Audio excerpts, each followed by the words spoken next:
नीतीश कुमार को फिर सीएम क्यों बनाया, प्रशांत किशोर ने समझाया बीजेपी का बड़ा फायदा। चुनावी रणनीतिकार प्रशांत किशोर ने भारत के विपक्षी दलों की तरफ से कमजोर प्रदर्शन किए जाने की बात कही है। उनका कहना है कि भारतीय जनता पार्टी को हराने के कई मौके आए, लेकिन विपक्ष उनका फायदा नहीं उठा सका। साथ ही उन्होंने साफ किया है कि भारत में कभी भी तानाशाही जगह नहीं ले सकेगी।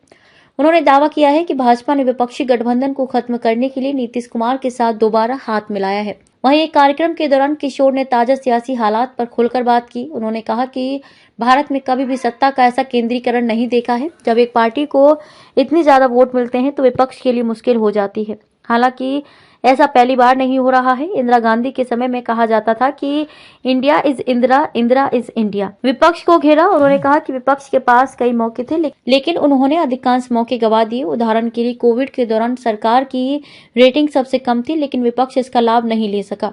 क्रिकेट की तरह अगर आप कैच गंवाते हैं तो आप मैच भी गंवाते हैं। साथ ही उन्होंने कहा कि विपक्षी गठबंधन इंडिया को पहले ही साथ आ जाना चाहिए था और ज्यादा काम करना चाहिए था। उन्होंने तंज कसा, नेता फ्लाइट पकड़ने के लिए मीटिंग छोड़कर निकल जाते थे, जो साफ तौर पर दिखाता है कि वे इसे कितनी अहमियत देते थे। नीतीश के साथ से भाजपा को क्या फायदा। बिहार के सीएम नीतीश कुमार के दल बदल के बाद भी राज्य के शीर्ष पद पर बने रहने को लेकर किशोर ने कहा, इसका लेना देना आंकड़ों से है। भाजपा ने इसलिए लेकर नहीं आई है कि इससे उन्हें फायदा होगा। उन्होंने ऐसा इसलिए किया कि इससे इंडिया विपक्षी गठबंधन का विचार खत्म करना चाहते हैं। नीतीश इसका बड़ा हिस्सा थे। उन्होंने युद्ध जीतने के लिए एक जंग हारी है।